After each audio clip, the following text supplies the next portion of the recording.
How to capitalize on the 2019 real estate market? Stay tuned to this week's episode of Prime Property TV. Promise you, it'll be worth it.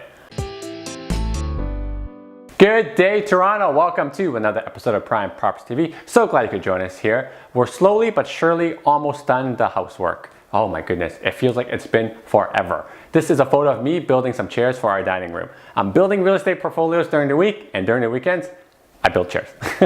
Yeah, almost there, almost there. If you're looking for how to capitalize on the real estate market, make sure you like this video and subscribe to the Prime Property TV channel for strategies just like this.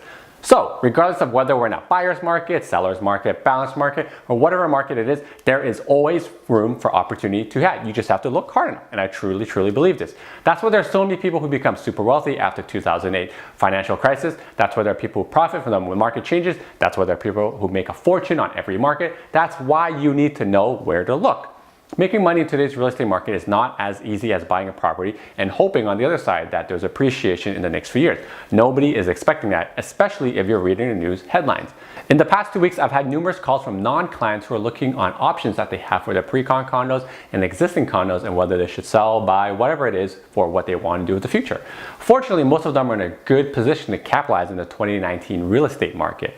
And note, as per Brandon's request, in next week's episode, I'll be breaking down how to take equity out of your pre-con condo when you haven't closed on it. Now, the current market is actually the perfect storm for anyone who's looking to upgrade from a condo to a freehold property right now. The condo prices and the demand is about the highest I've ever seen it, and will continue to push that way thanks to the new CMHC help for first-time homebuyers that's coming in the fall. On the flip side, the freehold demand over $1 million property is the lowest I've ever seen it. The combination of these two factors results in the smallest gap in recent histories from condos to freehold property. This means you can sell high on your condo and buy low on your freehold. This opportunity is especially great for people who live in a condo and could use more space for pets, kids, if you're planning to take your next step in your family life. Isn't the current freehold market the worst it's ever been? That's what a lot of people ask you, and that's what they ask me. That's exactly the point. It's not about whether the market will go up or down, just so you don't have to worry about that because you are personally living in it. It's the difference between the asset class that you can get into and upgrade into.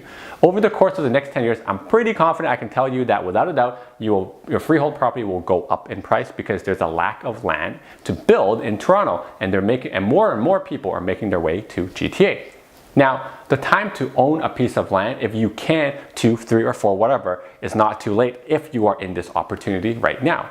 If you can buy a freehold at this time, at this moment, then you're capitalizing on this opportunity and there'll be a hefty reward in the next 10 years. So how do you know if you have enough capital to make this opportunity happen? Well, the first thing you need to do is determine how much equity or how much money you've made in your condo. Your equity, the money you've made, is essentially what your property is worth, subtract the mortgage you owe. If you're not sure what your property is worth, I'll put my email here, send an email to me, and I'll have the team send out a free assessment of what your condo is worth. Contacts are right here. Step 2, determine how much you qualify for mortgage. So basically, when you know that, you take your new purchasing power plus step 1, and most of the time that'll give you a good idea of what the freehold property you can buy.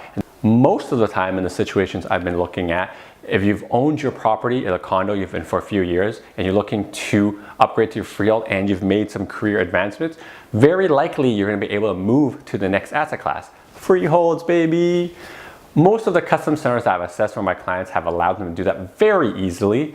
Now, these current market conditions and the gap between the condo and the freehold is the smallest spin. That's why it may not actually last much longer. Once increasing number of people start realizing this, what do you think is going to happen to the prices of the detached and freehold properties? They're likely going to be in demand again, and probably prices shoot back up. Hope this was helpful for you guys. If you're looking to make this transition, give me a call. My contacts are on the screen. Until next time, guys, happy real estating.